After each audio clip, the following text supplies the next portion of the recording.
International.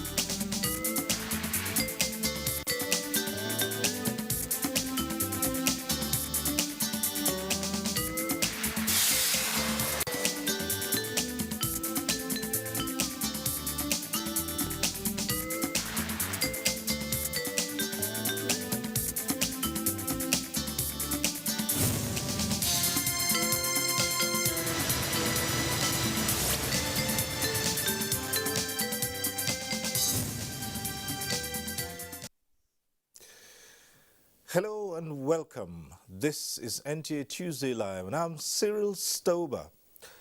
2021 has been a good year for Nigeria's agricultural development across all its value chains. The sector maintained a steady growth in its contribution to the country's gross domestic product, attracting investments from local and foreign investors worth more than ₦1 trillion. Now, the country's food import bill also dropped by 80% during the year under review. And in spite of the environmental and other social challenges, farmers' output during the year was also rated high during the two farming seasons. Meanwhile, the various interventions through the Central Bank of Nigeria, including the Anchor Borrowers Program, gave millions of naira to farmers and the leverage to access funds to boost the production of 8 major crops, such as maize, rice, soybean, among other staples. Now, this edition of Tuesday Live will examine agricultural activities in 2021, the achievements, the challenges, as well as prospects for the year 2022. But before we get into the discussion, let's get to see this report put together by agriculture correspondent Musa Babaliu. To an average farmer in Nigeria, counting the days or months in a year is insignificant. What is most important is the weather, when to plant, time to weed, and harvest time. And all these activities occur 2 or 3 times in a year. Johanna Jatau, a small-scale rice farmer in Abuja, said 2021 has been good despite the environmental challenges. Johanna's account was corroborated by other farmers across the country, especially dry season farmers. Apart from the onset, we predicted the cessation dates for the country in general, and we predicted the expected amount of the rains for the season. We also predicted the length of the season, which is virtually starting from the onset, going to the cessation. That will give individual locations. We have released almost about 67 different rice varieties that are suitable for different agroecologies of this country. They are pest and disease resistance, and they have wide agroecological adaptability. Over the years, it is believed that wheat can only be cultivated under cold weather environment. But with the experiment here in Kwal-Basa local government area of Plateau State, Nigeria was able to prove that, yes, it can produce wheat under rain-fed agriculture. We started the multiplication under irrigated condition in Sokoto, and now we said we can try it also under the rain-fed condition in Plateau. And that's how we came here, and we have established 700 hectares for rain-fed with seed multiplication. And this is what you are seeing here today. In spite of the challenges associated with coronavirus pandemic, there have been steady supply of agricultural produce across the formal and informal commodity markets nationwide.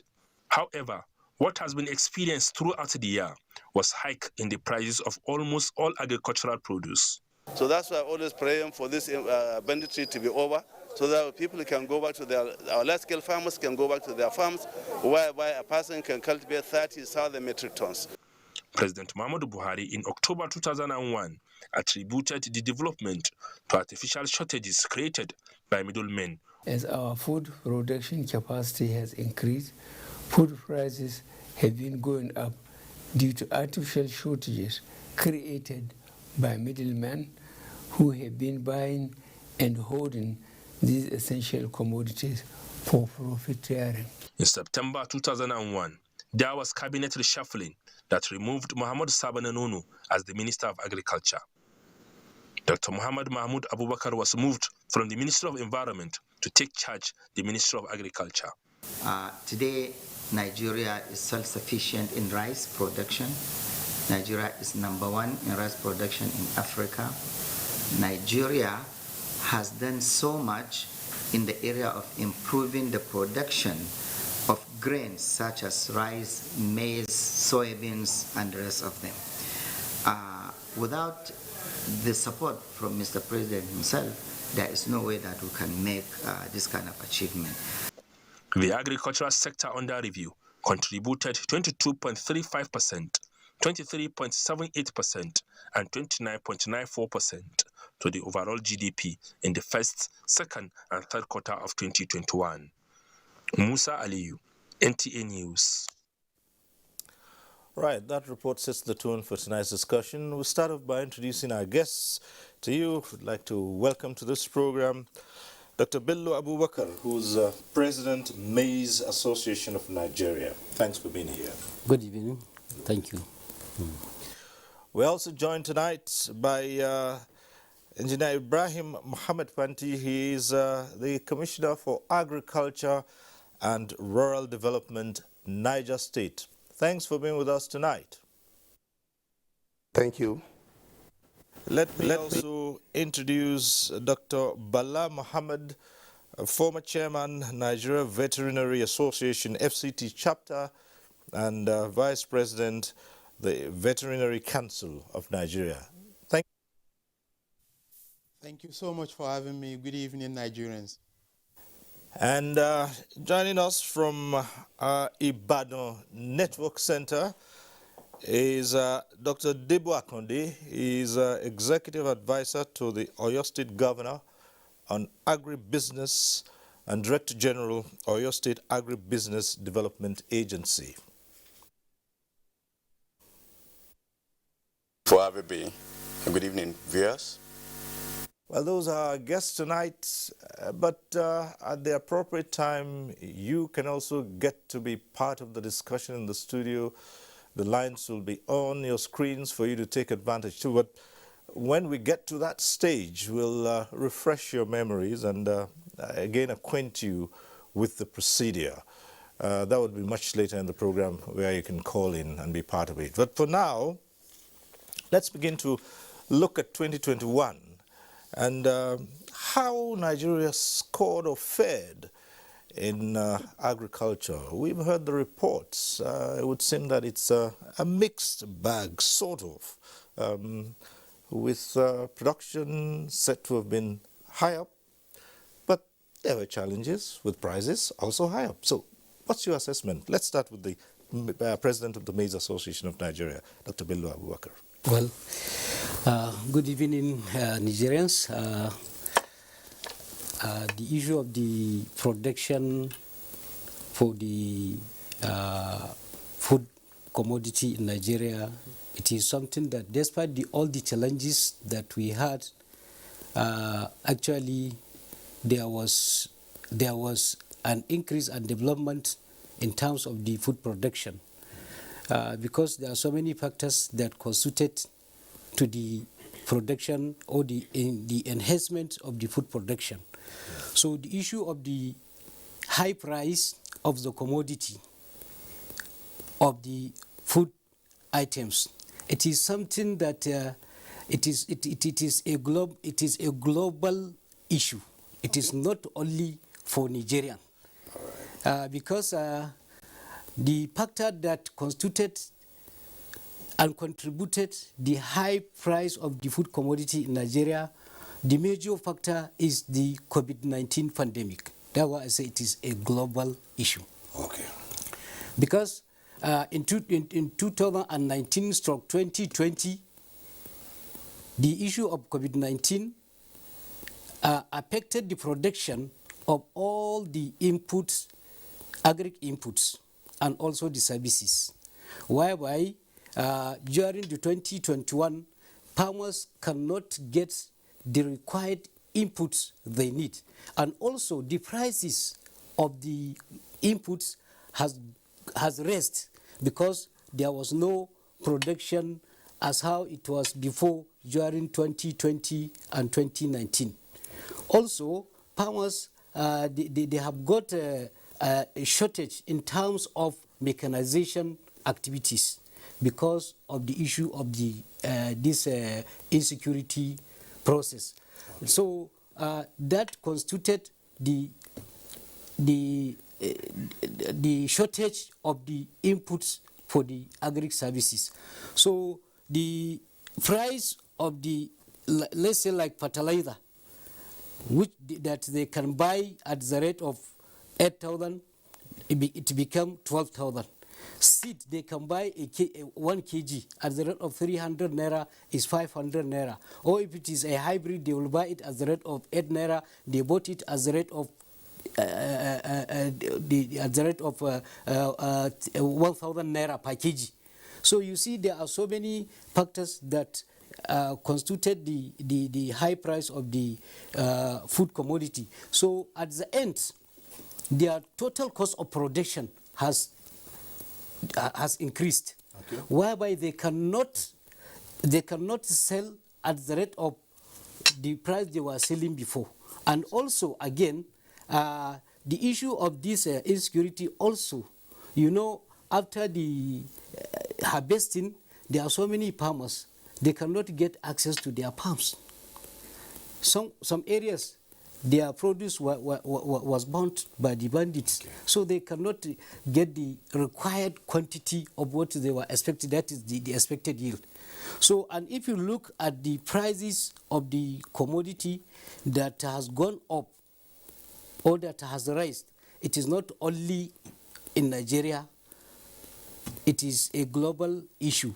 And then even the report from the FAO, it was stated that there will be a shortage of food in the world. Okay, we'll come back to some of those issues in greater detail. But let's go over to the Niger State Commissioner for Agriculture and Rural Development. Give us your assessment of 2021 and the agricultural fortunes or otherwise of the year under review.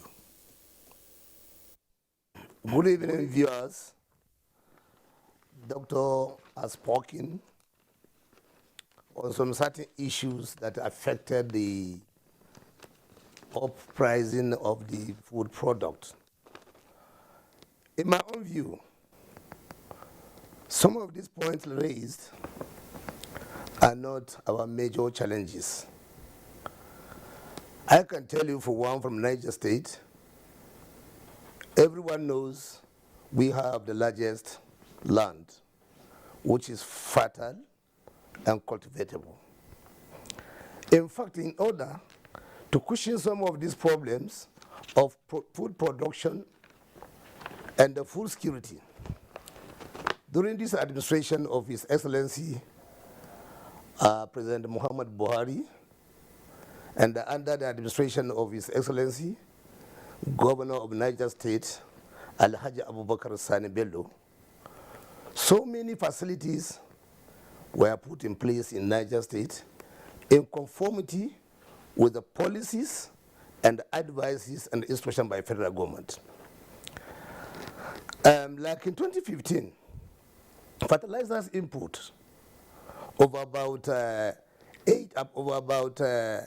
300,000 bags were subsidized to local farmers. Coming down to 2016, about 4,710 metric tons were also subsidized. And continuously to 2017, distribution of about 80,000 bags, that's about 4,000 metric tons, allocated to states under the federal government's Special Fertilizer Intervention Program for 2027. In 2018, distribution of about 15,000 metric tons was also distributed. And the Tag Fertilizer Company under the Federal Government Special Fertilizer Intervention Program, that is in 2019, 15,000. All these were done up to 2021. And the production is so fantastic and huge. I believe this government has performed fantastically as far as agriculture is concerned. You can believe me that during the pandemic period, agriculture sector was the only sector which was booming.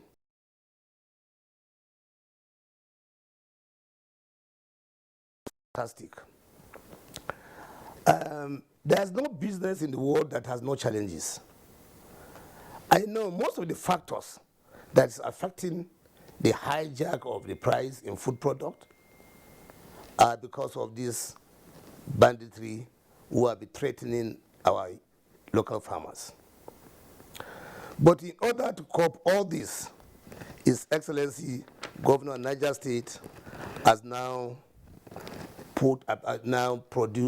procured about 130 tractors for the peasant farmers for mechanized farming method. And these tractors were sold to individual farmers at subsidized rate. To me, and my opinion, is that all we need to boost more food production is to employ more technology and transformations. Because like Uncle Borrowers, about 20 farmers participating in the program activate rice, soybeans, and cotton throughout the state, which was at large quantity.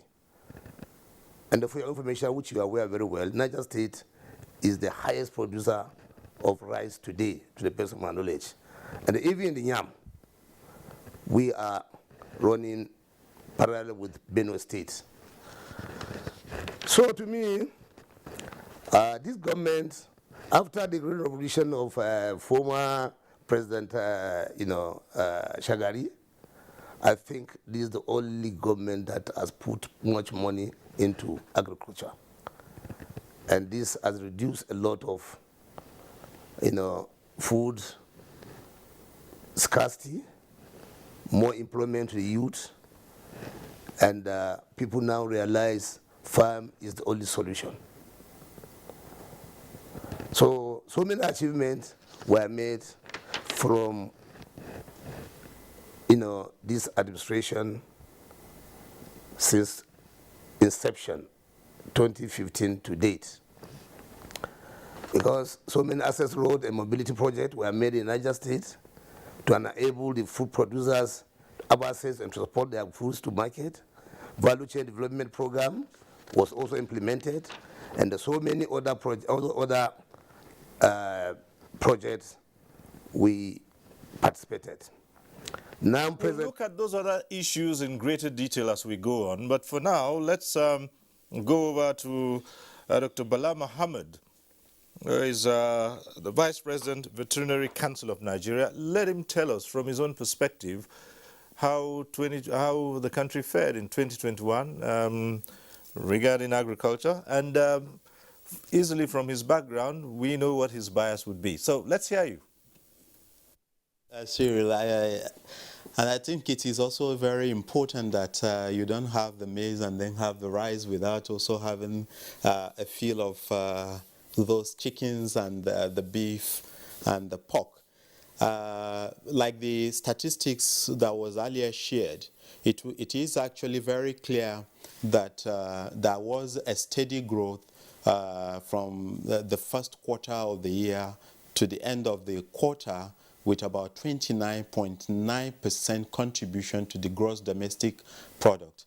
And it is also very much available that livestock subsector had actually contributed largely to that growth.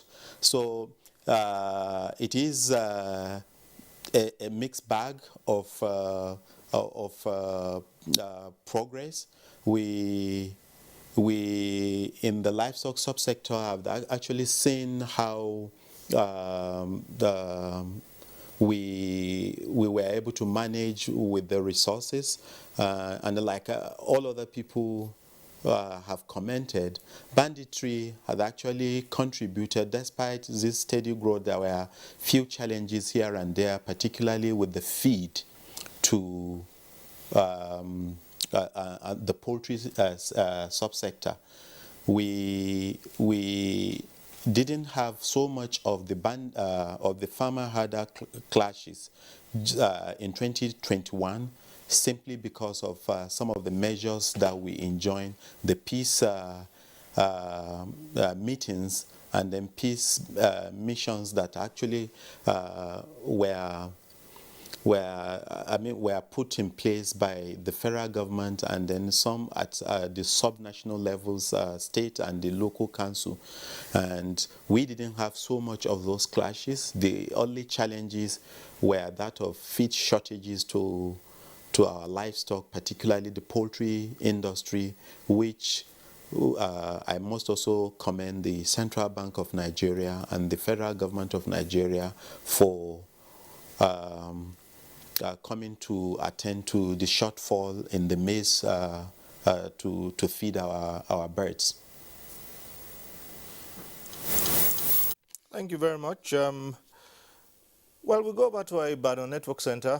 Dr. Debo Akonde is right there, Director General, Oyo State Agribusiness Development Agency. Let's hear you. 2021 under review, agriculture generally. Very much. For me, I think I'm in agreement with what has been said in terms of the contribution of the agriculture to the GDP and the increase in the the output of the agriculture within the country. But having said that, I think it's important to mention that what we got was an increase. It doesn't necessarily mean that that has met the annual output that is expected within the country. So we've done quite well. We've increased what we produce, but it doesn't necessarily mean that it's meeting what will have been required for a nation.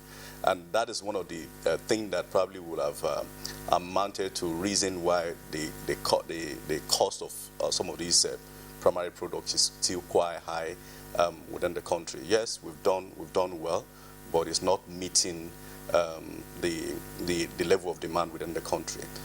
In addition to that as well, I think it's essential to also point out that the cost of production actually increased, and that impacted on the overall the cost of our primary products. And some of the reason why this happened is not far-fetched. We know what happened through the issue of COVID-19 within the country, and that impacted on diverse areas of businesses across board.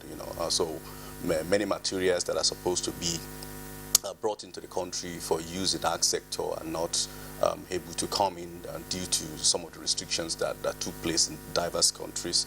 I've had Dr. Bala talking about the issue of feed, and that is quite strong and factual.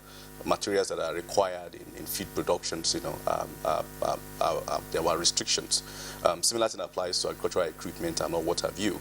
So all these added strongly to the issue of cost of production, and of course it impacted on the overall cost of our primary products. But beyond that, I think what we also probably found out, and I saw this in an IFPRI report just today, is that a large number of large private sector got involved in agriculture this year.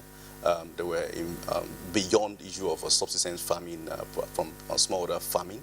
And we have good numbers of private individuals that got across, engaged in more of a commercial agriculture, and that contributed strongly, to the output that we saw this year. I think it's something that is good. It's something that we should be proud of as a nation, that we're able to achieve this despite all the constraints that exist. Of course, the issue of farmer herders issues was there at a point in time last year. By the last quarter of last year, I think the whole thing subsided a bit. At national level, a lot was done. At sub-national level, a lot of engagement was done as well. That created a kind of a situation that made it a bit okay for engagement on farm and for livestock rearer as well. But beyond that, I think talking from the Oyo State perspective, I also want to believe that the level of investment that was put into agriculture or agribusiness within this particular period was quite instructive. I think for the first time after a very long time within our state, budget of agriculture moved to close to around 7 to 9%, 7 to 8% of the total annual budget, of the state. In the past, it used to be something like around 3%, 2%. So agriculture became a priority for the state, and we invested quite a lot beyond what was done in agriculture for other areas as well, where a strong focus were on rural infrastructures that were being built at that particular point in time to support the hard work that the farmers are engaging on. So some of these has helped to ameliorate some of the difficulties that exist, for farmers at a point in time within our state, and encourage them to also engage, not just the smallholder farmers alone, but also the private companies engaging in the ag sector. So all this put together, I believe, has supported where we are today on agriculture in Nigeria at this point in time. But we'll keep in mind what you just said. Yes, there was an increase, but not necessarily up to the level of aspirations, which means that Nigeria still had a potential to produce much more than it did. But given the prevailing circumstances, it had an increase in production. We'll come to some other issues about that. But we have a number of reports as we go on with this discussion. And we'll have the first one, which is from Calabar by Uduak Etim. Agricultural sector in Nigeria has received desired attention from the federal government, with huge investment targeted at ensuring food security and job creation. In Cross River State, stakeholders noted that various schemes and programs of the federal government are implemented, such as Commercial Agriculture Development Program, Rice Borrower Scheme, training of youth, and extension workers in agribusiness. The state government has also keyed into the poultry production. It is again the federal government project, like the aquaculture under the Commercial Agricultural Development Scheme, is on the priority list of our attention of the Cross River State, and the state is doing well. With this factory coming on, we need maize. So we'll be looking to finance maize farmers. With this factory coming on, that we are going to be doing soya beans, we need to make sure that working with the state government, we have them so they can produce enough. His Excellency, Commander-in-Chief of the Armed Forces, Muhammadu Buhari, who encourage all these type of program under CBN and collaboration with the National Assembly, government ban importation, because this potentiality is for yet unborn generation. Promoting farmer-friendly policies, stakeholders maintained, will also help the state and nation achieve food sufficiency. Cross River State should also be known that its temperate environment, or we having all the 7 climates, is a condition to favor us to establish every crop. At all times, the 12 months of the year is full of planting season. That should give us what we should use for the places. However, agricultural sector in Cross River State in the period under review is described as a huge success based on the state's agriculture industrialization policy. Okay, that report from Calabar. Next on lineup is this report from Kebbi by Usman Abdullahi Shehu. The inception of President Muhammadu Buhari's administration, intensified efforts are geared towards diversifying the country's oil-denominated economy by investing more in agriculture to encourage farming activities, a commitment aimed to ensure national food security and self-sufficiency. Since then, a policy was deliberately designed to ensure provision of required legislative and agricultural framework, macro policies, security, infrastructure, and institutional mechanism to allow farmers access finance, essential inputs, agricultural information and services, as well as market for their products. The Anko Borrowers Program was the major support farmers received in rice and wheat production in Kebbi State. Under the program, over 150,000 farmers were incorporated, with an annual yield increase of 4 million metric tons of paddy rice and an investment of about 200 billion naira in the crop value chain. The successes recorded in Anko Brower,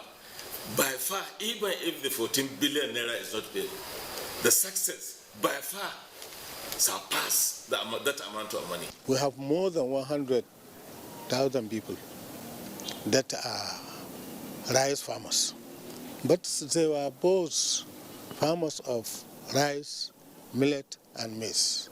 They are mixed farmers. The 2021 was an era the state witnessed massive emergence of small, medium, and large-scale rice mills. Apart from rice, Kebbi State being endowed with agricultural potentials for the cultivation of food and industrial crops, the development of other crops value chains like potatoes, onion, soya beans, and cassava, to mention but a few, was a priority by federal and state governments. To that effect, more than 8,000 farmers in Kebbi State were incorporated into Pink Skin Potato Production Program last year, with the potential advantages to improve other crops value chain. Currently, the state also produces sesame seeds, groundnut, beans, sorghum, and millet in commercial quantities.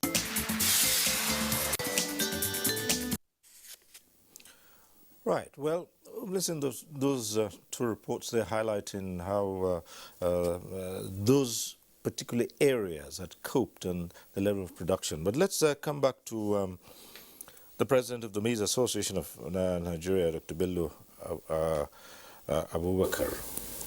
Yes, at the federal level, quite a lot of effort went into improving agriculture, despite all the challenges that we had. But I want us to look at how states responded to this and their contributions, because in the overall, it's every part of Nigeria that works to produce a better yield. So how did the states contribute to this production generally?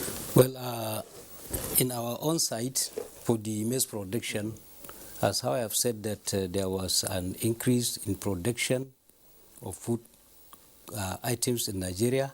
At the national level, we are working hand in hand with the CBN in terms of the intervention for the Anko Barwa program, which they are giving a facility, a soft loan to the farmers to enhance their production.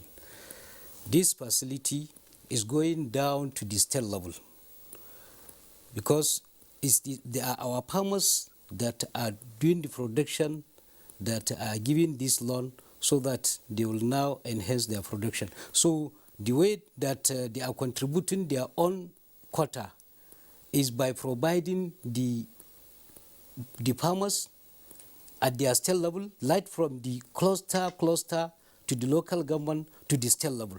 So those farmers will now be enlisted to be screened and validated their BBN. And then at the end, they will get the inputs so that they can go and plant.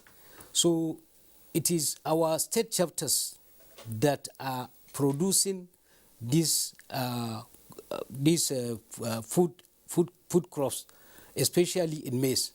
But in terms of the state governments or any other organization, apart from that, I think there is nothing we can say, because in our own side, it is only through this means that we are getting support directly from the CBN and also from the federal government. And also our farmers are contributing, because they too, they are contributing their own equity contribution to produce. So it is our own effort that we are making this progress. Because if you look at the whole production, the farmers will contribute about 30%, while the 70% will come from the side of the support by the CBN. But in terms of the state government, that one maybe, like the Commissioner for Agriculture from Niger State, maybe he can give his own contribution toward that. Yes, certainly, because we're going right to him right away. I'd like him to explain to us the role that the state played, Niger State played in contributing to this. If you recall, you talked about being the top producer of rice and running neck and neck with Benue in terms of yam. So what were the policies that drove this production to that level at the state in 2021? And tell us also the benefits you also derived from the federal government's policies and how it rubbed off on increased production. Actually, when you talk our state government contribution to agriculture, we are very much prompt when there is any need for counter fund. We pay it at it when it is due. And as far as Uncle Brewers are concerned, His Excellency has engaged the expert, not rent seeker farmers, into the program through proper supervision, which yielded huge production in rice. Most of the rice, paddy rice, taken to Lagos via KB, were rice produced from Kutungura axis. I believe there are several trucks you see then transporting from Kutungura axis to KB. And this is very much able for them to do that because of subsidizing the price of fertilizer to farmers, farm equipment, training and retraining of the local farmers, involvement of the peasant farmers, and even large-scale farmers. And as I'm talking to you today, His Excellency has started proper capturing of big farmers, small farmers, and other commercial farmers in order to have full monitor of all productions, field that is good for certain crops, and etc. So what gave us big success is because this government, particularly Niger State government, has made up a policy in collaboration with the private investors and the private sectors to boost farm products through thorough supervision by some coordinators as far as agriculture is concerned. I remain to say that this year we're better off because His Excellency has put in place, as I've told you earlier, bought about 130 tractors, sold to the farmers, some equipment sold to the farmers, and this year is bringing more tillers from overseas to the farmers. So to me, I know, as I've been saying, challenges are there. Some of these rent seeker farmers who come in to register their companies in order to get some benefit from it without being involved in actual farming, this has been stopped. And that's why for the past 1 month, we have been capturing all the farmers that are involved in production of various food crops in order to see what we are going to do in 2022 to checkmate and supervise all the production. And from the perspective of the Vice President of the Veterinary Council of Nigeria,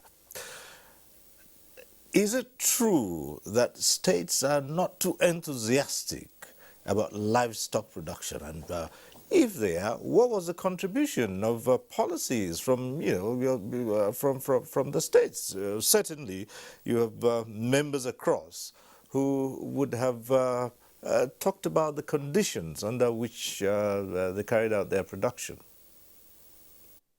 Thank you, Cyril. This is very correct. And if you look at some of the last report you have, and then you see what we have gotten from Cross River State, making contributions in production of a very big processing plant like that. These are contributions coming from sub-national level, and it is a welcome development. And then just also in the last year, I did mention something about the peace initiative of federal government, which were actually embraced by some states like Borno State, and it has to do with the Ruga system. Now, what has actually happened, if you also see some of the statistics and then some of the report we have, the administrative statistics from the Bureau for Statistics, you realize that even disease outbreaks last year were quite on the down figure. We never had a serious disease outbreak, be it in the cattle or in the poultry. Reasons are clear. Movement of cattle from the north, south, west, for whatever reason, come with diseases, spread of diseases. And by some of the activities that happened in 2020 at the height of the COVID restriction in terms of movement had also actually helped us in seeing how we can convince like the cattle rearers not to move around. It isn't only because of the threatening banditry and then the farmer-herder clashes, but you know, the COVID restriction had majority of our cattlemen stationed and then embracing the new initiative of the federal government in terms of Ruga. Now, this, you will agree with me that agriculture being on the concurrent list of both the federal, the state, and even the local government, everyone had gotten a lot of opportunity to making sure that they contribute their bit in making livestock production grow like we have seen. So I will say that there has been a lot of cooperation from states.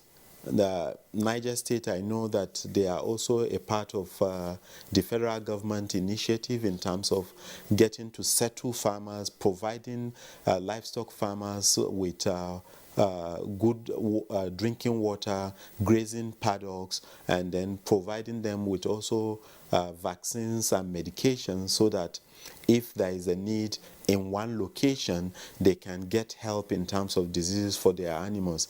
We are aware of a number of states in the north and even in the north central and in the south that have actually embraced some of these policies of government. Okay, we'll put the same question to Dr. Debo Akonde to see how Oyo State, for instance, contributed. And while we're on the subject, Dr. Akonde, would you say that there was a downward trend in the number of clashes with farming communities and how this impacted and how states, particularly yours, responded to stabilizing the situation here? I can say precisely that by the last quarter of last year, there was a downward trend in terms of the clashes. It was a bit on the high side in the mid of last year, first quarter, second quarter, mid. But the last quarter, I think there was a downward trend. And I believe strongly these will have to do with a lot of initiatives that the state took to ensure that both the farmers and the herders well understood, that they are not necessarily competitors, but they are highly complementary to each other, and things could be done in a more modern and civilized way for both of them to exist within the state. And I can relay that to what the policy and the strategy within the state is.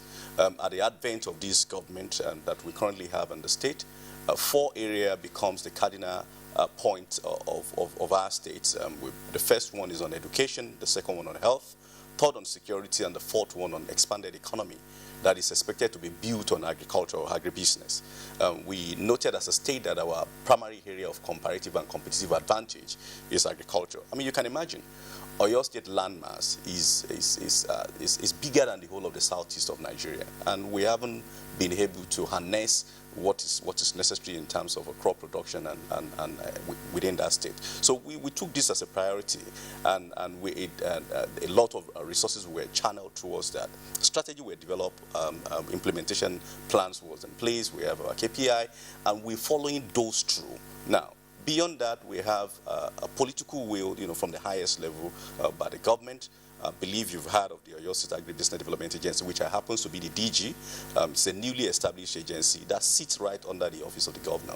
And the idea of having this is to be able to cater for the different actors in ag sector. Now, we've all agreed, I think to a very large extent, that agriculture is not just a way of life. It's a business. And if we want to do agriculture as a business and use it to impact on our economy, there is a need to have a kind of a paradigm shift from how things are being done to how it should be done. I've questioned a good number of my international development friends that I'm waiting to see an example of countries outside Africa that their economy are groomed by agriculture or agribusiness and is primarily dependent on subsistence or small holding. I haven't seen that example. I've looked at many of the developing countries or developed countries as it were. So for us as a state, we see this as very important without neglecting the impact that has been created and that can be created by the smallholder farmers. We understood too well that a good number of our smallholder farmers fall within the category of micro enterprises within the state. Generally, micro enterprise doesn't contribute directly to economy. They rather contribute much more to social capitals. So if we had said that one of the 4 cardinal points for us as a state is to groom our economy via agribusiness, then it is required for us to start working towards the clienteles or the actors that will allow that agribusiness to grow. And in this case, these are much more of the small, medium, and large enterprises. So that is the primary reason why this agency was created. And for us to be able to do that, we have 2 options. Is that we groom what we have within our state to that level, or we create an enabling environment to drive all those private sector into our state. So what we've started doing is to start working on an enabling environment to do the policy that is right, and critical aspect of engagement was to revamp majority of our farm settlements in the state to become what we call the agribusiness industrial hubs. And that is what we've been doing in the state. So across the regions of the state now, we've been using state resources to build what we call agribusiness industrial hubs. And many of these, some of these agribusiness industrial hubs now are now being occupied by private sector. So we're creating an environment where private sector can come and engage, built on a contiguous land that have quite a number of processing area for value addition, and then crop production site completely fenced and well built, and situated within agrarian community, whereby this particular agribusiness industrial will serve the smallholder farmers within that particular area. We're not just doing that. A lot of ancillary agricultural infrastructures are now being built. Over 70% of our road that has been built within this new government and the state are primarily rural roads, and this is done deliberately to create that kind of an impact that is expected within all those regions for us as a state. So if you come to most of our rural areas now, you will see that a good number of this road has been built, within this short space of time. And I think it's also instructive to also mention that we are not just looking at the actors now, but we are looking at the actors that will be engaged in the immediate future, if we can use that word. A good number of our farmers at this particular point in time, we all know, over the age of 65 and all what have you. We're looking at a gap that we exist between that age and the age of 35, and we've started providing resources to train a good number of our youth within the state. I think by now we've done close to around 3,000 youths that we have trained, and we are providing business enterprise in agriculture for every single one of them to get engaged in agriculture. Many of them have started now. A good number of them will be engaged along that particular area this year. So we are not just looking at the agriculture from the usual. We are looking at it from the area that is required and that can compete at any global level to see what we can do to ensure that we contribute towards the economic development of our states. All right, it's a good thing you touched on the aging farming population. It's some point we'll raise before this program ends, and how you get more young people to come into this, since the drive now is to see agriculture as a business rather than just the subsistence way of life. But before we do that, there's something I'd like to find out from the Maize Association of Nigeria, and that's, do we grow enough maize in Nigeria? What's the level, and what is how much do we produce, and what is that against the potential for maize here? Well, the maize production in Nigeria has drastically increased. If you look at the total production from 2015, it was only 8 million tons that was produced. But from 2015 to 2020, the maize production has increased to 20 million tons. Why? Because there are some certain factors that contributed, especially this program of the Anko Barwa, which was launched by President Muhammadu Buhari in 2015 in Kebbi State. The essence of this program is to empower and support the small-scale holder farmer to increase his production. Through this program, the reason why the production has increased, because the total entire value chain has completely changed because of this program. Because in Anko Barwa program, first, there must be a data capturing, there must be a mapping of the land, so farmers, they have to know themselves. Even the sponsors, they have to know who are the people that will be sponsored to produce. So after that, the other factor is that farmers, they were enhanced in terms of capacity building, in terms of agronomic practice by the extension services through the Anko Barwa program. Also, the mechanization process has also increased, and they had enhanced the mechanization. I'm just telling you the reason why the production has increased. Okay, good. From 8 tons to 20 million to tons. 8 million tons to 20 million tons. Yes, of course. A large leap. But is 20 million tons the ceiling for our potential? In other words, is that enough for this country, given its size? Yes, of course. The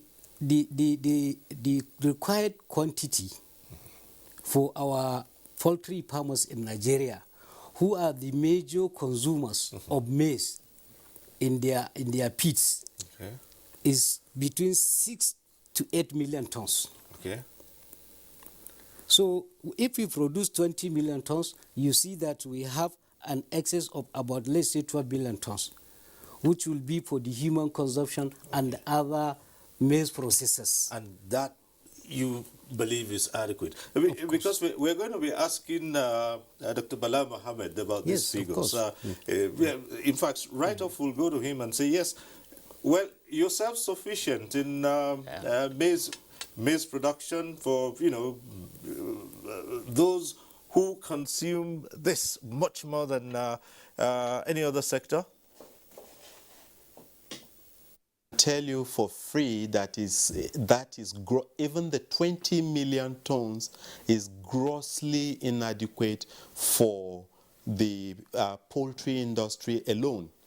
And also remember that we also have to feed our cattle, our dairy cattle, and then even the pig farms concentrate, requiring close to that 10 million metric tons of maize.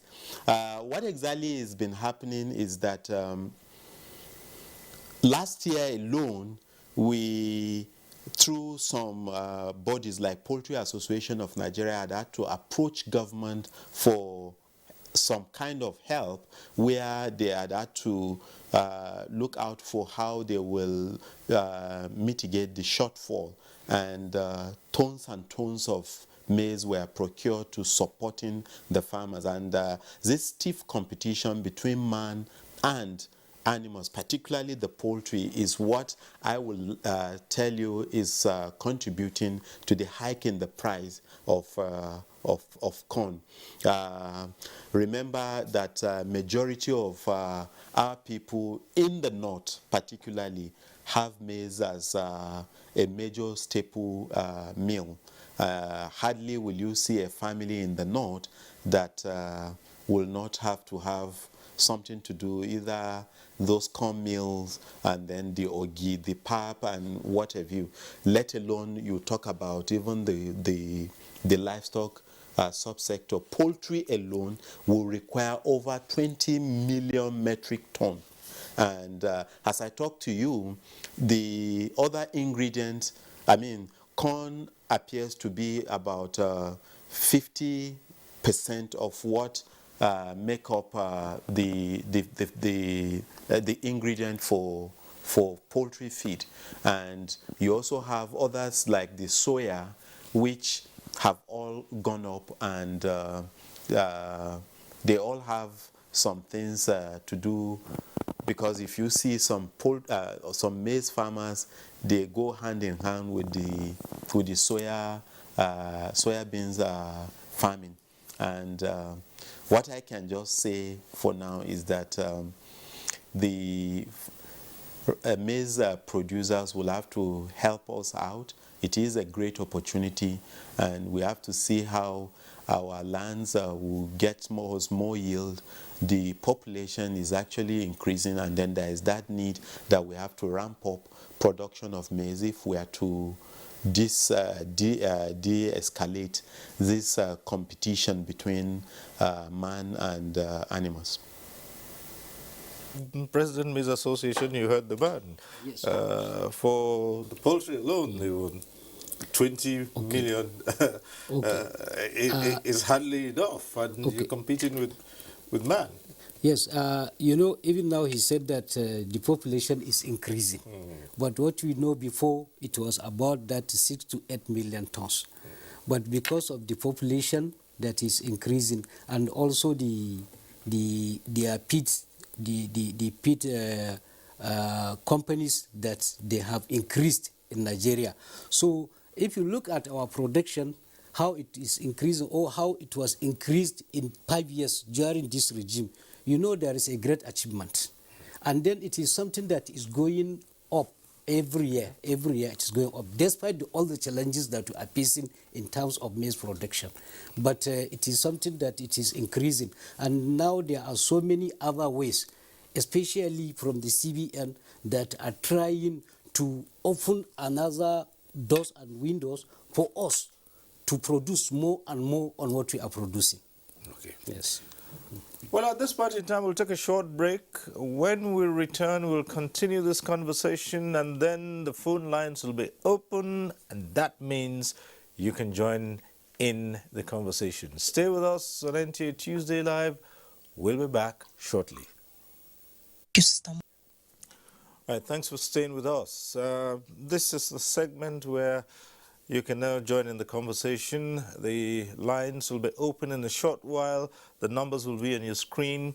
We advise you to take advantage of those lines and call in. However, let's remind you that if your call gets through to the studio, do us a favor, turn down the volume of your TV set so we can all avoid the hurlback or the echo. And we also like to encourage you to go straight to the point. Don't waste time on greetings. Just a mere hello is enough. State your question or your contribution, and our guests would respond to such issues as you might raise. So here we go with this segment of it all. We'll start off right away with another of our reports, this time from Ogun by Yemi Dalimo.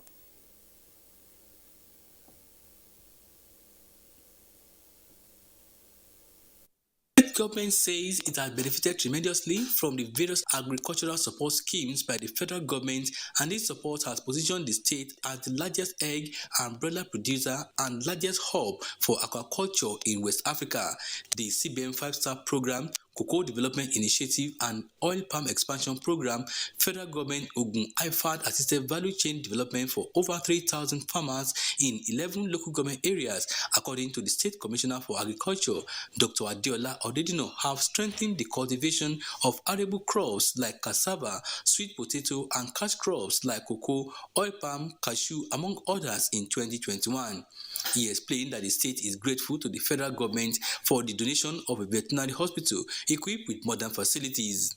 We also key into major agricultural projects facilitated by federal government in the year 2021. For example, we are currently running one of the biggest donor programs in agriculture, the Ogun State Economic Transformation Project, that is supposed to empower about 40,000 farmers. Is a project of the federal government, of the Federal Ministry of Agriculture. The performance of these interventions, no doubt, has boosted agricultural productivity and rural livelihood in Ogun State in 2021. I started with 1 hectare of rice farming. I decided to increase it from 1 to 2 as a result of support given to me by Ogun State government through IFAD BCDP Ogun State. We were taught how to come about this day-old broiler and how we can help them, we can take care of them to a matured state in which we can sell them to make money. Not everybody can have the money to do this kind of operation, but through the assistance of the government, being anchored by the government, we enjoy the benefit. Dr. Odedino says the state government is looking forward to having an integrated farm estate, gari packaging plant, among others, through the National Agricultural Land Development Authority, NALDA, in 2022 to take the state to the next level in food production. From Ogun, we go to Ebonyi, where Chinasa John brings us this report. Ebonyi State was majorly known for rice, cassava and yam productions, with the products largely consumed in parts of the country. However, there seems to be a paradigm shift as the state is gradually breaking new grounds in the cultivation of other farm produce such as maize, bambara nut, coconut, cucumber and pork meat due to the various federal government support schemes.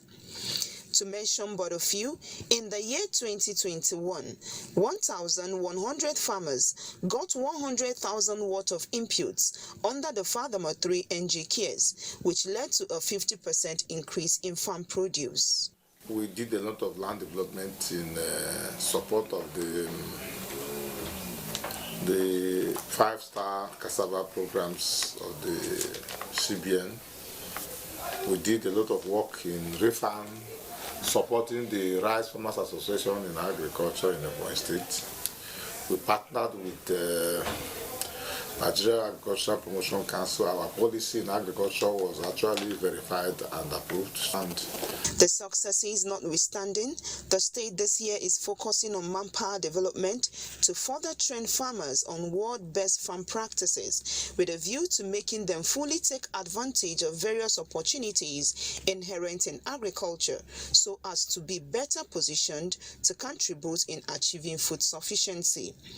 Also, 5,000 hectares of land have been mapped out for integrated farming. Some of the farmers and consumers said the hike in the price of farm produce can be checked if such interventions are monitored. Since that the feed is high price now, so the chicken is equal high too. Like before, we do say chicken of 1.5, 1.2, 2.5, the highest. But now, the rate of the chicken is very, very high. The general consensus is that Nigeria has a lot of untapped areas in agriculture, which is why government at all levels should not relent in its efforts to attain food sufficiency.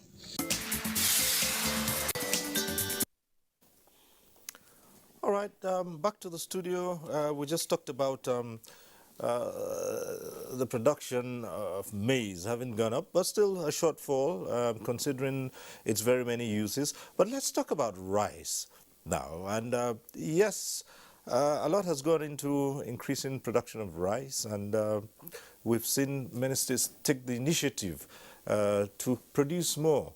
But again, the question is Nigeria producing enough rice to feed its populace? And let's go straight to Engineer Ibrahim Mohammed Panti, who talked about Niger being the prime producer of rice. Proud to tell you that we are the highest producer of rice in Nigeria, based on the fertile land we have and hard worker farmers. But actually, for us to get satisfaction with the production of rice in Nigeria, there are more effort to be put in place.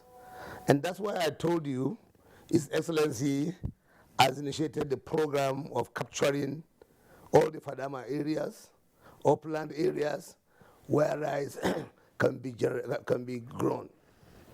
The population in Nigeria is increasing daily. And rightly, the doctor has said earlier, different consumers of these farm products are also competitive with human beings. So for me, we have reached, we have improved tremendously. And as I've told you, we are keen into all the programs by the federal government through Central Bank, reform programs where the youth have been put in place, and so many other projects as far as rice is concerned. A woman in Kotongwara who was producing maybe 3 tons, 4 tons before, now producing thousands of tons. When you get to Kotongwara, you see a queue of trailers lining up, loading rice to other parts of the country. You will believe with me that the increment of population in the country is highly contributing to no satisfaction of rice. But for sure, rice production has improved very seriously. Okay, our first call is coming through now from Ugoja. Emmanuel calling in. Hello, Emmanuel.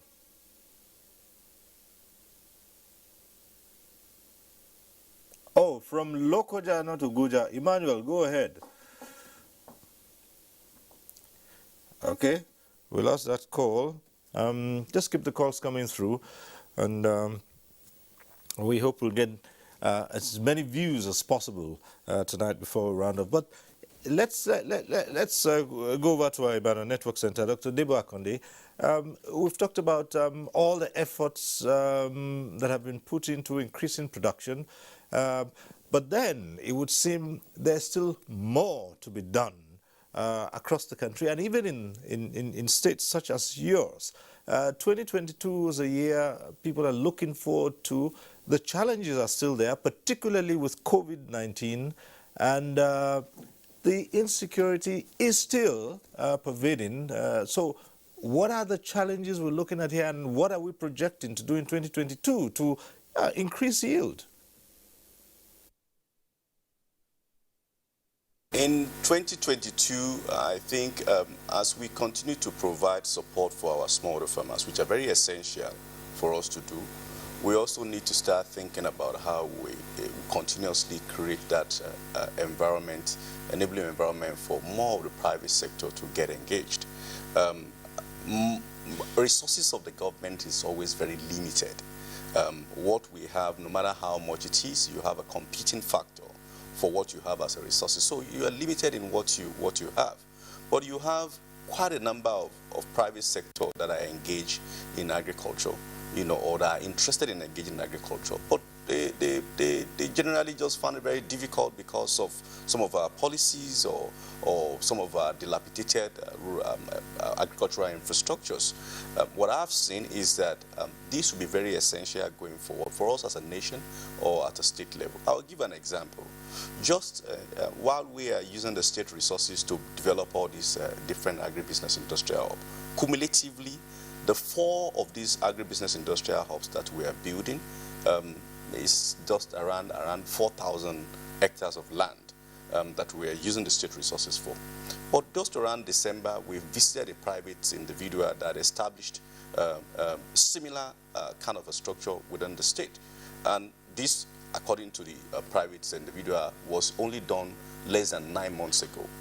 This individual is working on 10,000 hectares of land in a particular location within the state. We visited the place. I was there with the governor just after the Christmas and with some cabinet members, and we saw this farmer ourselves.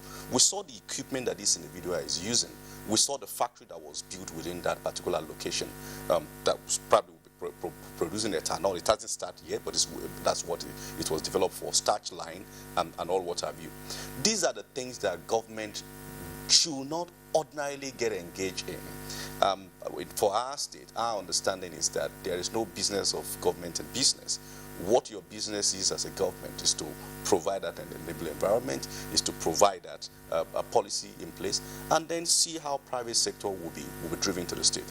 Just last year alone, we were able to drive close to around $30 million, of private sector investment. That is something very minimal to what will be happening this year within the state as we continue to move along. For us, when this happens, you will start seeing increase in the output, increase in production beyond what is currently being done.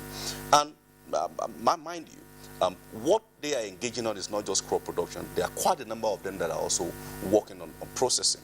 And these processing facilities are meant to be a primary source of market for majority of our farmers, because as you know, Oyo State has a... All right, let's get back to the phones now, and we have another caller, Mohammed, calling in from Abuja. Mohammed, are you there? Go ahead. Hello, good day, sir. Yes, good evening. Hello. Yes, go right ahead, Mohammed. Yeah, good day. Compliments of the season. Same to you. Thank you.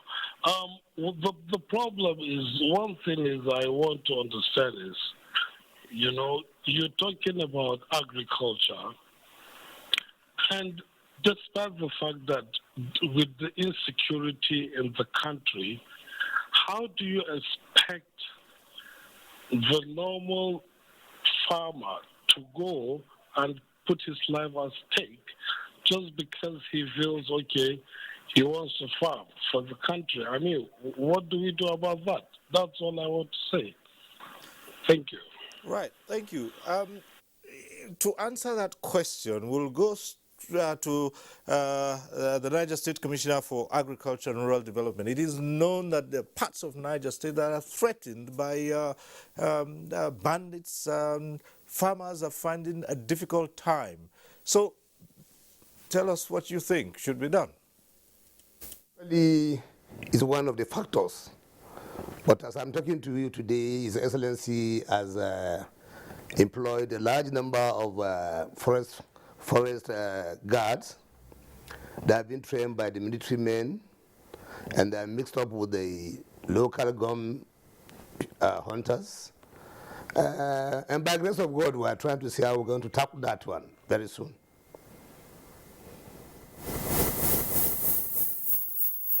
Well, there are reports. I recall that the governor of Niger State had raised an alarm about parts of the state which have, been challenged by terrorists. That's what they are now.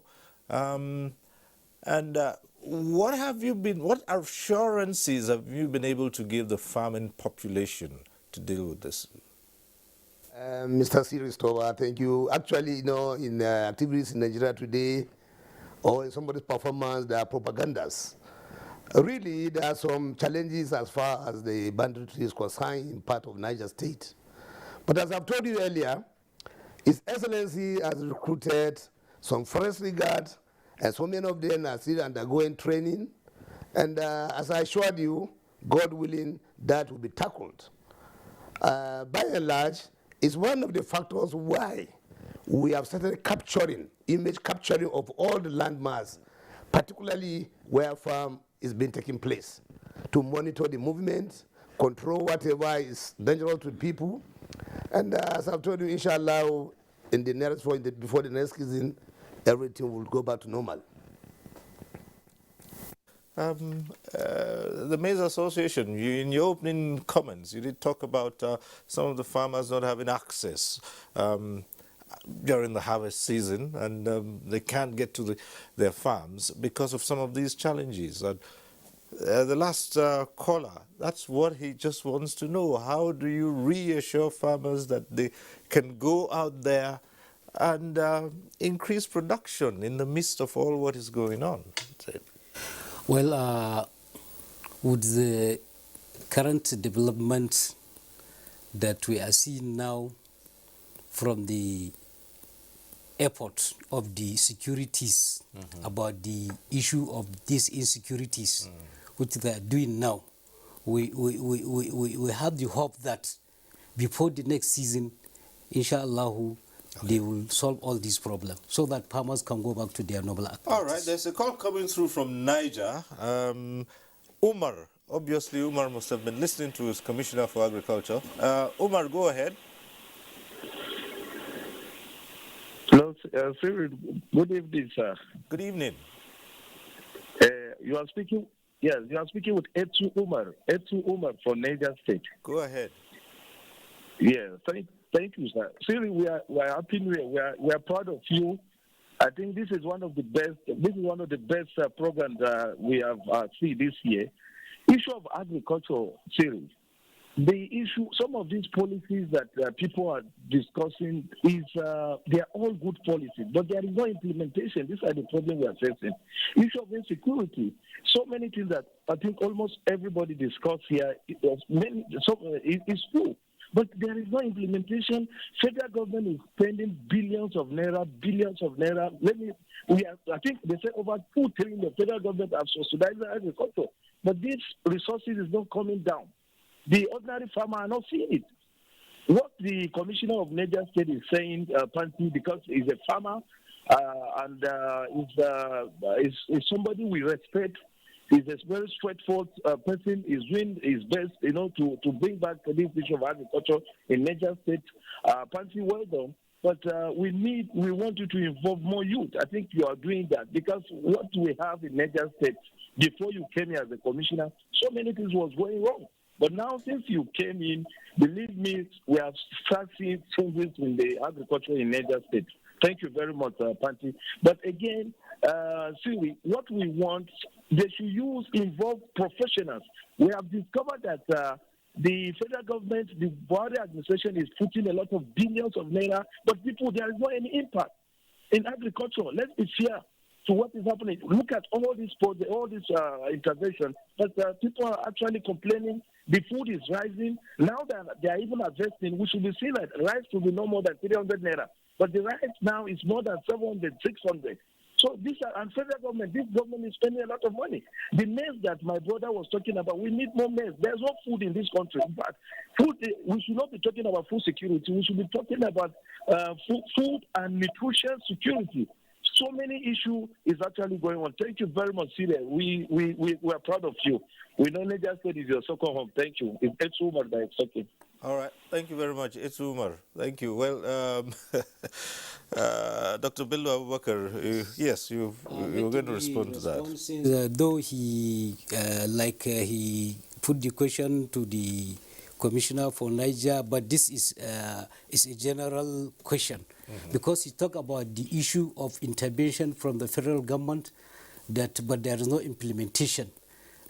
Once you are in the system and you know what it is and you know how it is going, nobody can say that. Let me just take an example about this ANCO program, how it is going on. Because the farmers will be verified before they will be given this loan, and there is a PMT level, which include both the CBN people, the bank people, that is the PFI, the Commodity Association, the insurance, the technical, that is the extension people, monitoring people, all of them will be there. So that they will now verify the farmers, so that they have all their KYC, so that at the end, during the input distribution, all these stakeholders must be around. There is no way that any farmer can collect input without the representation of the other stakeholders. So they will be given these inputs, and then after they collect the inputs, it is very unfortunate. Some of them, they are not going for the purpose. That is why sometimes you cannot see maybe the impact. But most of them got so kind, they are producing, and the issue of seeing the impact, it is there. Because everybody knows that during the border closure, when our president closed the border, we produce what we have ate. Why did you go to the food? And that time, the price of the commodity didn't rise up. And then if you come to the COVID-19 also, if you look at during the COVID-19, it is a global issue. All the borders of each country was closed. Therefore, there is no way that you can import or export food commodity into the country. During that time, where did you got what you have ate or what you have used in terms of food commodity or food crops? So there is an impact. It is there. It's only that those who are not in the system cannot see it, maybe, or they cannot because they are not part of the beneficiaries. But and again also, if you look at the issue of the prices that he's saying that the price also, I have already explained. Okay. This is not a problem of Nigeria only. We'll look at it in greater detail. No doubt there is a need to have a time to explain more about the impact of these interventions that is given to the farmers. Okay. Because actually there is a great achievement. All right, we'll look at it still, but let's take another call. This one is from Abacha in Jalingo. Hello. Good evening, sir. My name is Abacha from Jalingo. Go ahead. My only question, I just want to ask my brothers on the seat, what are they doing about the issue of food security and the issue of the increasement of food items in the country? Know that there is problem of rice is rising, the maize and the what have you. That's my question. More especially to the Commissioner of Agriculture, Niger State. Thank you very much. Okay, thank you. Have a nice time. Yeah, thank you. I'm sure he's heard you and he's ready with his response to that. Commissioner?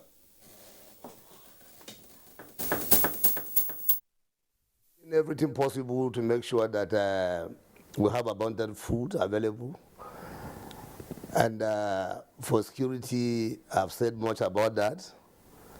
I wouldn't like to repeat that. But going back to Mr. Etsu's complaint, in every system there are mediocres. And I believe every human being has his own differences and peculiar cases. For those who have not benefited from the program, felt nothing was done.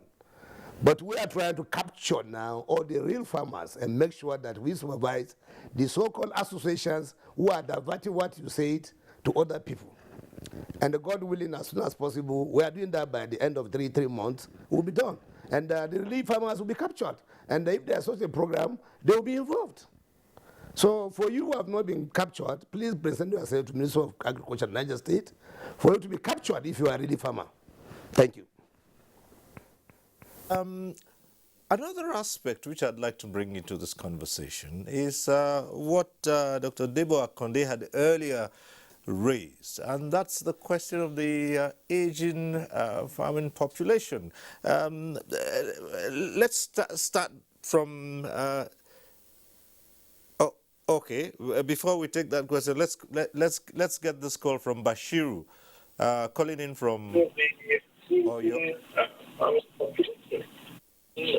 Okay, Bashiru, go ahead.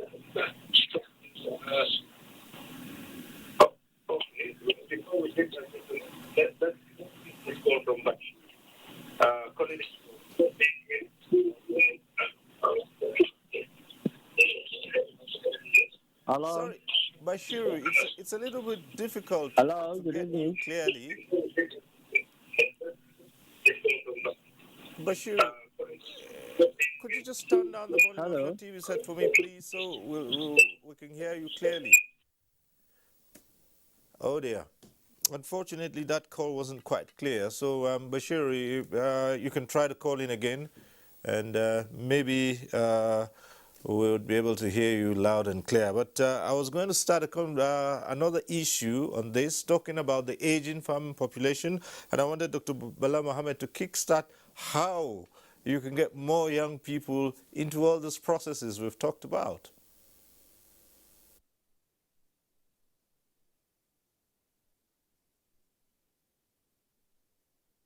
Many will complain that the resources being pumped in isn't commensurate with what exactly we've been getting. If you need to migrate from the archaic ways of growing food, it is going to take time, and we need a total orientation. We need to deploy science. We need to deploy technology in terms of making it attractive for the younger people. I can't imagine myself going back to those days where my grandfather will prepare maybe 1 hectare with the entire family, you know, trying to grow probably few bags of corn or rice.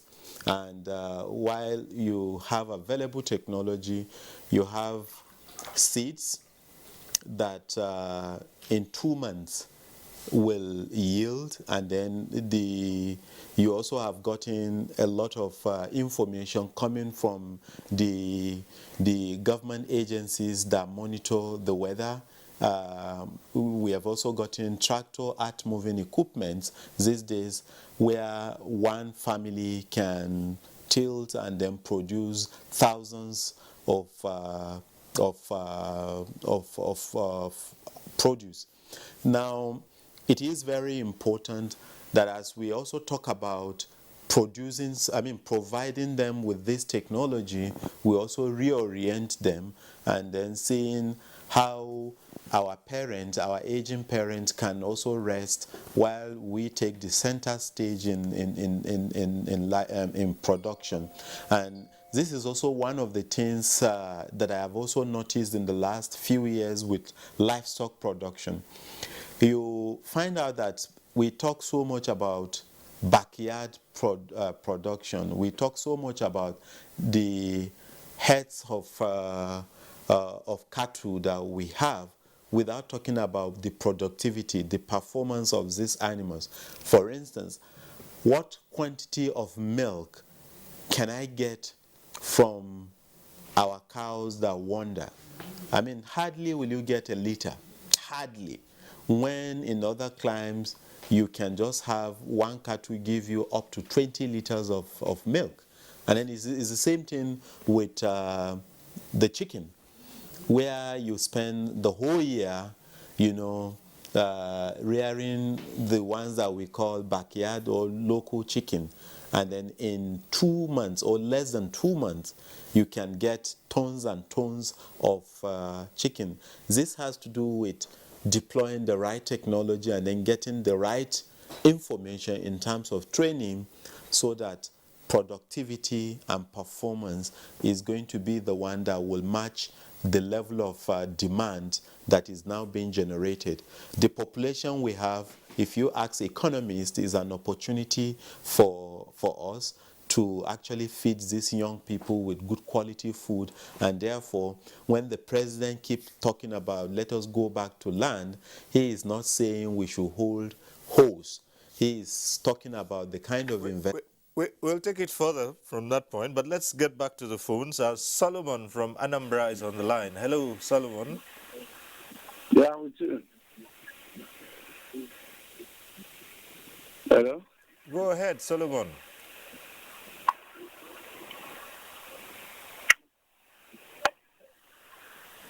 Yes, Solomon, we're listening to you. Go ahead. Good morning, sir. Yes.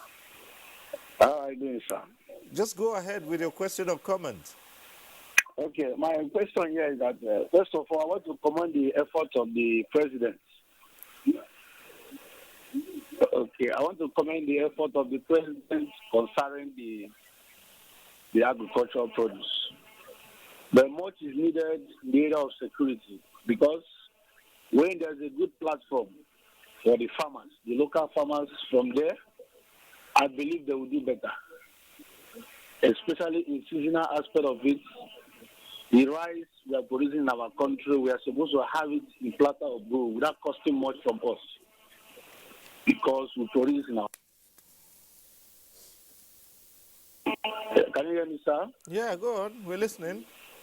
The land we have, God has given us the platform so as for us to have those things in a platter of gold. The government should do more so that the poor masses can get it very well without spending much. Okay? So please, the poor farmers should be encouraged. Okay. In the area of security, they should be secured, and equally, the government should do more by putting more effort in terms of monetary aspect of it. Okay. That is my effort, sir. Thank you, sir. Right. Thank you very much, Solomon from Anambra. Let's go back to our Ibadan Network Center, and again we put the question to Dr. Debo Akonde, getting the younger people to be more interested in agriculture, and they are more receptive to modern trends and science and technology. But again, another aspect of this all is Nigeria is still behind in terms of mechanization.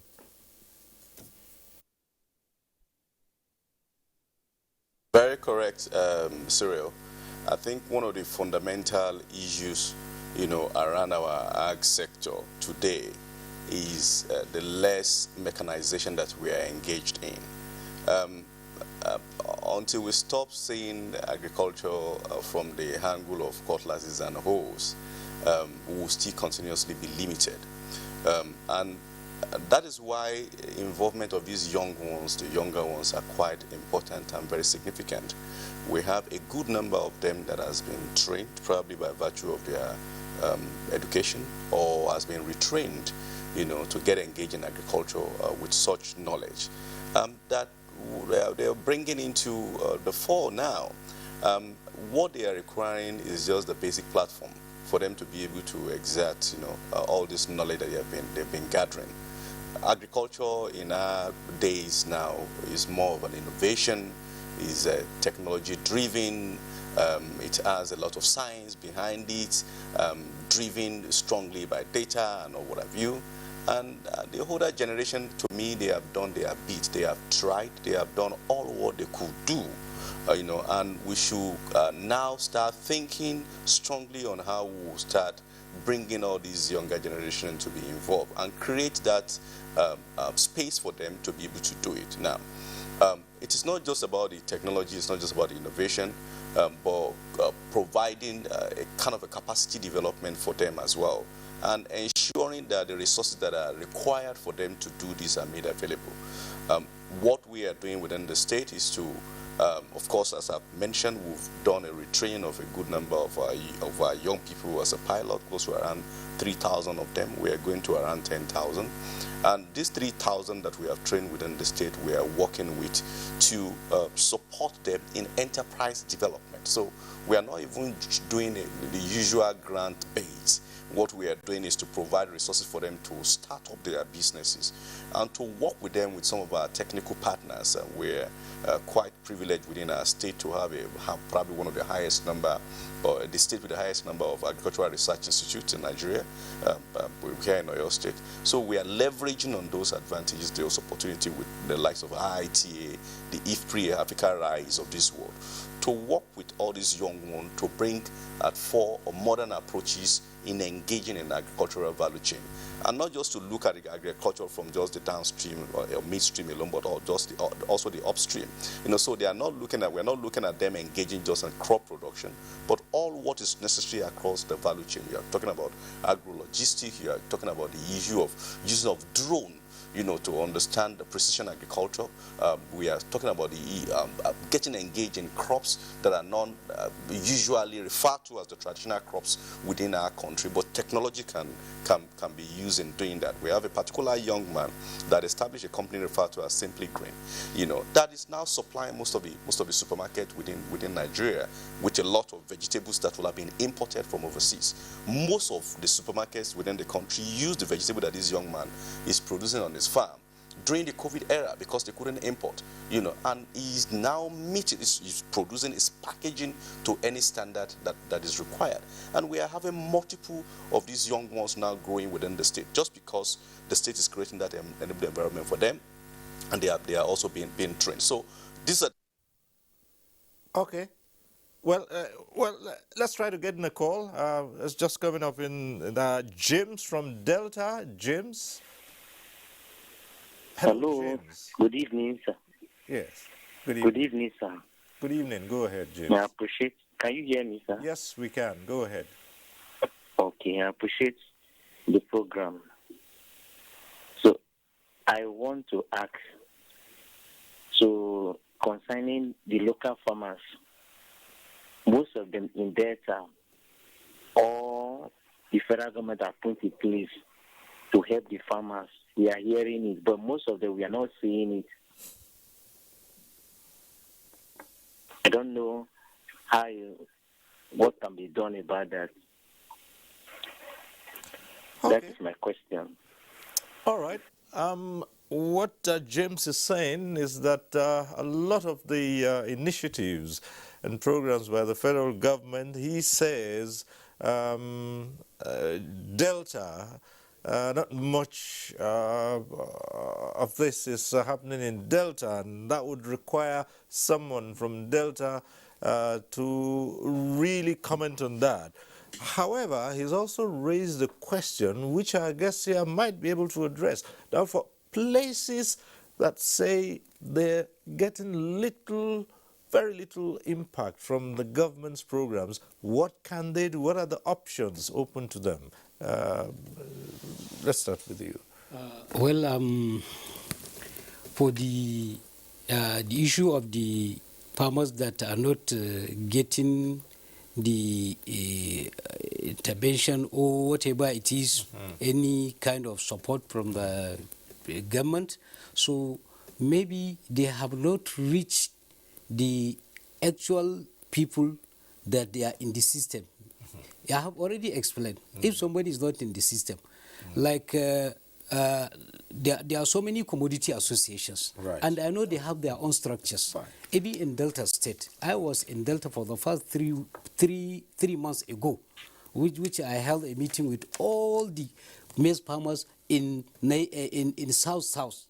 So all their executives were there, and then we have encouraged them in order to see that they have registered more and more farmers into this program. And I am sure we have rice there. There is cassava there. There is also soybeans there and some other commodities. And they have their own structures. So it is led for the farmer to look which type of crop is he farming, so that he can look for the people or the executives that are in charge of that crops in that state.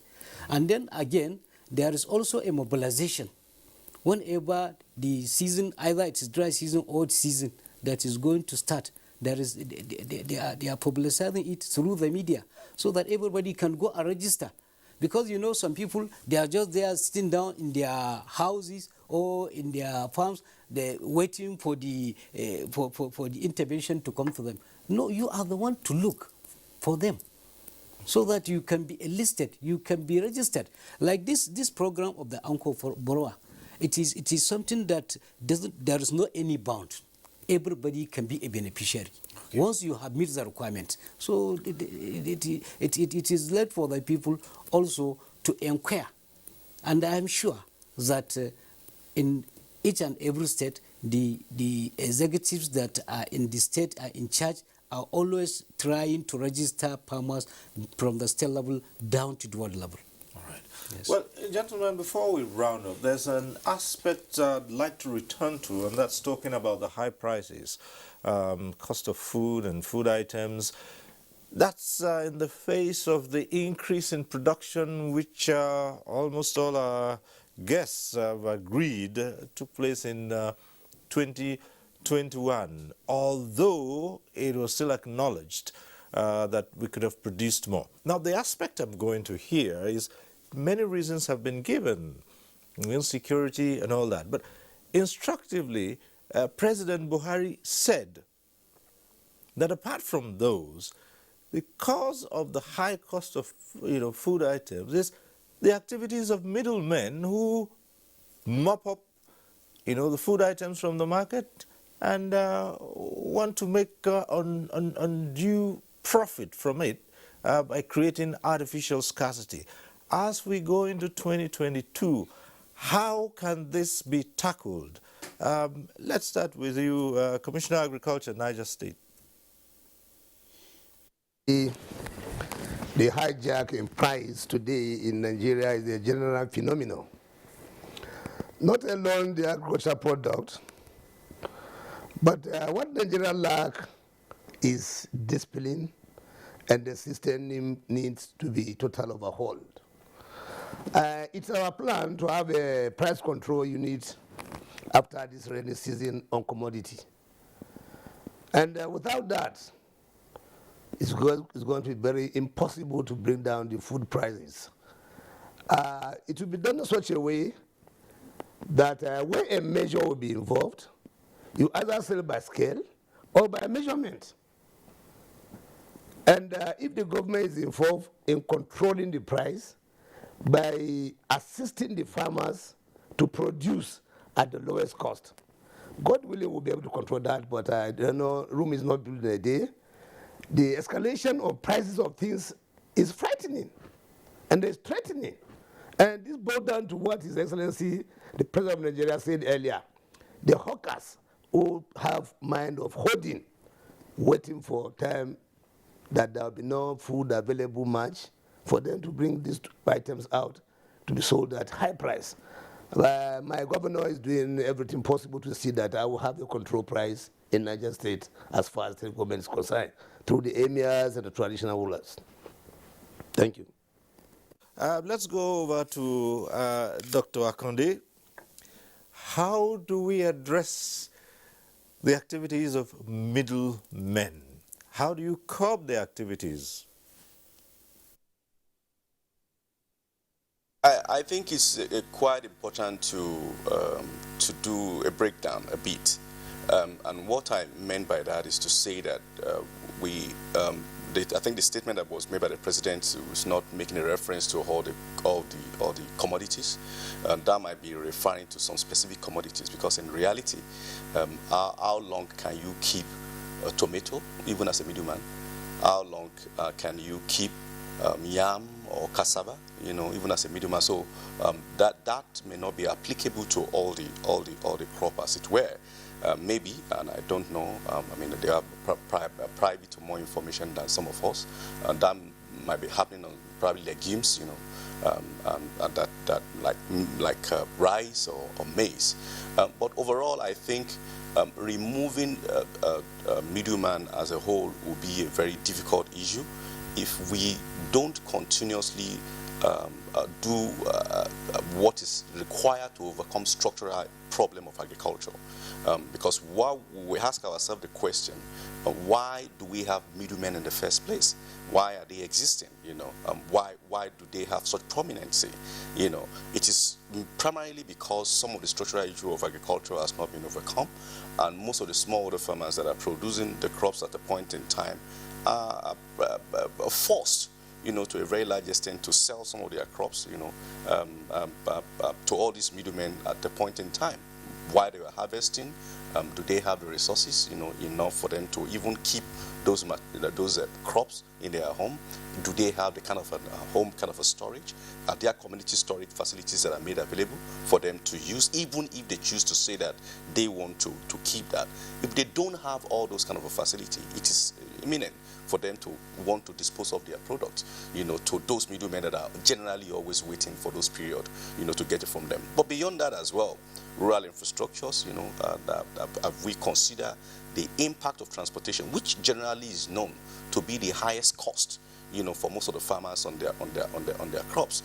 I've seen a good number of places, and I've been around most of the states in Nigeria while working with IIT as a scientist as well. And I've seen that mostly what happens to our fathers and our mothers that get engaged as smallholder farmers is that once they produce at that particular point in time, because of the access, to market, they tend to be forced to sell their product, at almost a giveaway price, to all these middlemen. And what they do is to hold them, keep them until the prices of goods become a bit higher. But if all those access are given to the smallholder farmers in different locations, they will be able to also make a decision and be able to sell their product at the right time. Information is another key critical factor. If I know that the price of my product could be sold at an amount of money in a particular location at a particular point in time, and I have that information and I have that access, of course, I won't give that product to any middleman. So what I'm saying in essence is that we have to start looking at all those structural issues and see how government can help our farmers, agricultural sector to ameliorate all these issues, as it were. Dr. Bala Mohammed, while it might be difficult for the middlemen to carry out serious activities in the livestock sector, not so for the grains, but generally how the activities affect prices of food items, how can this be curbed this year? I mean, just to add to what my fellow panelists have actually contributed, I think the bottom line is that there is gross undersupply of food items to the consumers, and what exactly we've been going through in the last 4 years is that the government is determined, and His Excellency the President had always said, let us produce what we eat. And this is a statement knowing very well that before now we've all been living like on imported food items. The bills for our import of food commodities is so huge, and people just look at farming as not being lucrative. So basically, from all spheres, all value chains, what we need is to ramp up production, and then the government is doing its best, but individual producers will have to go back to making sure that they look at the technology, they look at the kind of seeds we get, so that yield per given land mass will be high. And then the moment you have that, like Dr. Debo had earlier said, there is actually a limit to what you can hold, regardless of the commodity. The moment you have so much, and then you also have gotten a lot of information in terms of industrialization, because there are a lot of these industries like the feed mills with a lot of money bags waiting and making sure that they buy and stock so that their 2022 will be hitch free when it comes to producing food.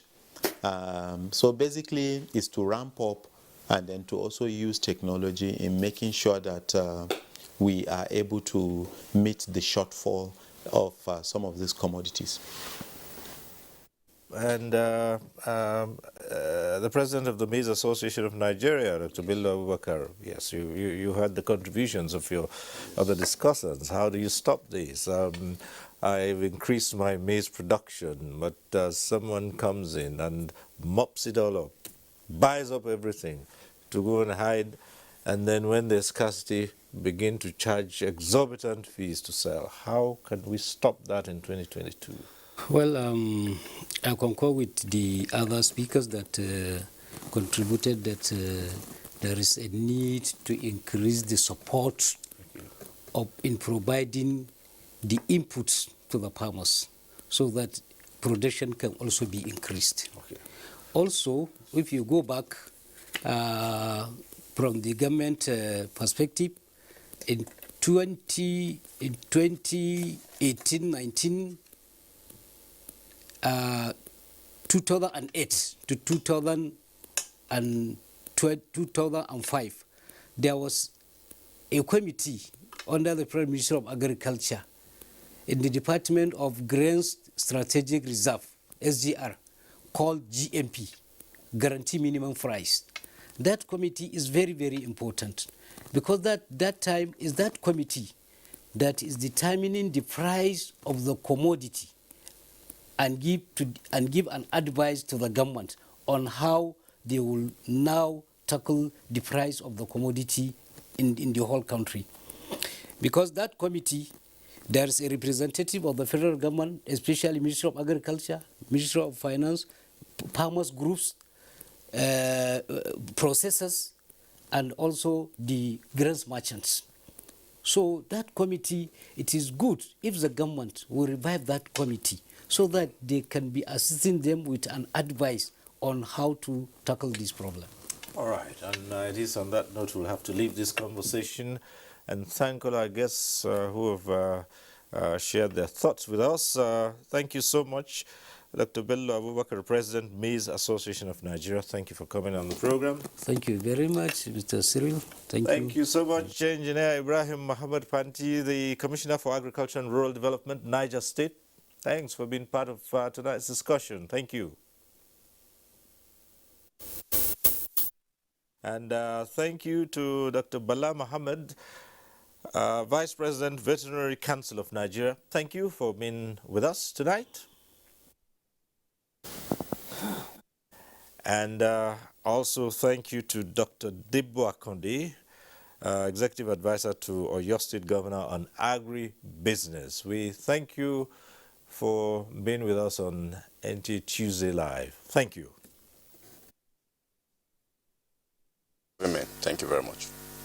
All right. And so, for all of you who were part of it too, who called in, thanks to you too. The program will return next week. We'll be back with NTA Tuesday Live. I'm Cyril Stober saying, continue to stay safe.